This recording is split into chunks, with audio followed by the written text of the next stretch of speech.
Break के बाद स्वागत है। चलिए बात करते हैं ममता को एक और झटका है। जी हां, पश्चिम बंगाल की मुख्यमंत्री ममता बनर्जी को अब तक का सबसे बड़ा झटका लगा है। उनके बेहद करीबी और टीएमसी के राज्यसभा सांसद दिनेश त्रिवेदी ने बजट सत्र के दौरान खुद के इस्तीफे का ऐलान कर दिया है। वह पिछले 2 महीने से पार्टी से दूरी बनाकर चल रहे थे। टीएमसी ने त्रिवेदी के फैसले को पार्टी और जनता के साथ विश्वासघात बताया है, तो वहीं भाजपा ने उन्हें पार्टी ज्वाइन करने का न्योता भी दे दिया है।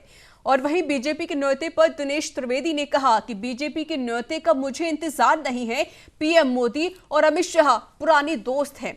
यूपीए की सरकार में रेल मंत्री रहे त्रिवेदी ने सदन की कार्यवाही के दौरान कहा, मेरे बंगाल में अत्याचार बढ़ता जा रहा है और मैं कुछ नहीं कर पा रहा। मुझे यहाँ बैठे बैठे अजीब सा लग रहा है। मेरी अंतरात्मा मुझसे बोल रही है कि अगर मैं कुछ नहीं कर पा रहा हूं तो मुझे इस्तीफा दे देना चाहिए। इसके बाद शाम को उन्होंने अपना इस्तीफा राज्यसभा के सभापति एम वेंकैया नायडू को सौंप दिया। कि हम कहां बात करें, किसी के पास समय नहीं है। तो आप किसी के पास समय नहीं है। अब जब पार्टी चली जाती है कोई कॉर्पोरेट प्रोफेशनल के हाथ में, वो ही पार्टी चलाते हैं, तो हम बात किससे करें? और उनके पास किसी के पास समय नहीं है। और जिसको राजनीति का र क ख नहीं पता है, वो हमारे नेता बन जाते हैं। अब तो ऐसी परिस्थिति में आदमी करे तो करे क्या?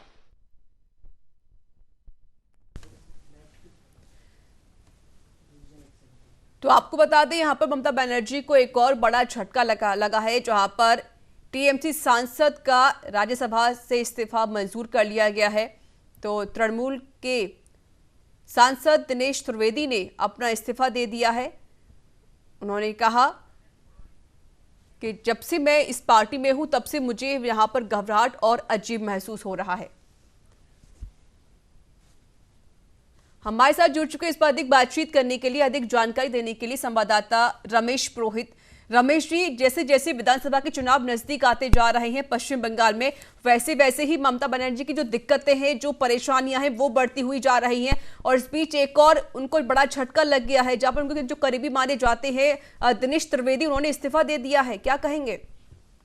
ये सही कह रहे हैं कि टीएमसी की जो हालत है वो पश्चिम बंगाल में वो ज्यादा ठीक नहीं दिखाई दे रही। कारण ये है कि टीएमसी के जो कद्दावर नेता है, जो जनाधार वाले नेता है और बड़े बड़े जो नेता जो ममता बनर्जी के साथ में रहे हैं और एक साथ मिलकर के उन लोगों ने काम किया है, वे अगर साथ छोड़ करके जाते हैं तो निश्चित रूप से टीएमसी के लिए चिंता का विषय बन जाता है। और चूंकि विधानसभा चुनाव जो है नजदीक है, लिहाजा जो है बीजेपी की वहां पर जो सक्रियता और वहां जो उसका बढ़ता जनाधार को देखते हुए टीएमसी के बहुत से जो नेता हैं वह बीजेपी की ओर जो है अपना भविष्य देख रहे हैं राजनीतिक।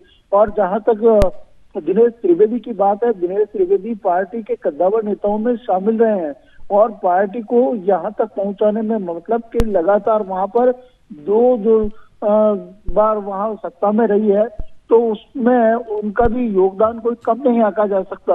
और जब उस तरह के व्यक्ति जो कि पार्टी को ठीक ऊपर तक जो ले जाते हैं और उन्हें कोई तवज्जो नहीं मिलती है और उनका जो राजनीतिक भविष्य कहीं न कहीं जो बदलता जो परिदृश्य दिखाई दे रहा है, उसमें अपने को साइडलाइन समझने वाले नेताओं के लिए ये एक मुश्किल का सामना समस्या खड़ी हो जाती है कि वो किस तरह से वापस जो अपने को सरवाइव कर सके। दिनेश त्रिवेदी अपने आप में बहुत बड़े नेता हैं और टीएमसी के लिए उन्होंने बहुत काम किया है।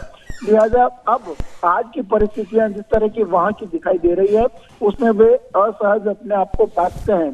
दूसरा ये कि हर जो है पॉलिटिशियन या पॉलिटिकल क्षेत्र में, सार्वजनिक क्षेत्र में काम करने वाले जो लोग होते हैं, वे अपने प्रदेश का, अपने देश का और खास करके लोगों का जहाँ को रिप्रेजेंट करते हैं, उनके लिए अगर कोई पार्टी या कोई जो है सरकार अगर काम नहीं करती है तो उनमें इस तरह की घुटनसी, जैसे कि कांग्रेस की अगर बात करूं मैं, तो गुलाम नबी आजाद का जो जो जो जो सिचुएशन दिखाई देती है, उसमें वे अपने आप को असहज महसूस कर रहे हैं। तो ऐसे नेता, सीजनड नेता जिनका एक ऑरा एक कद होता है और पार्टी में उनकी पहचान होती है, जब वो साइडलाइन कर दिया जाता है, किनारे कर दिया जाता है, निश्चित रूप से उनमें एक अलग तरह की एक जो है मानसिकता दिखाई देती है।